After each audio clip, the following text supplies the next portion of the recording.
from her school. No, that was before. That was before. And then when my mother told me and my son told me, Ma, Shaki, you have a boyfriend like that. I was like, no way, you can't. And I told her to stop having boyfriend at this age. It's a very, I don't want.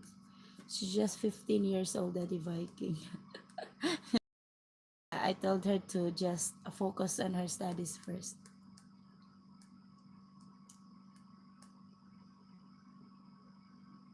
Her boyfriend was only her schoolmate and more, famous in her classroom because it's more, her brain.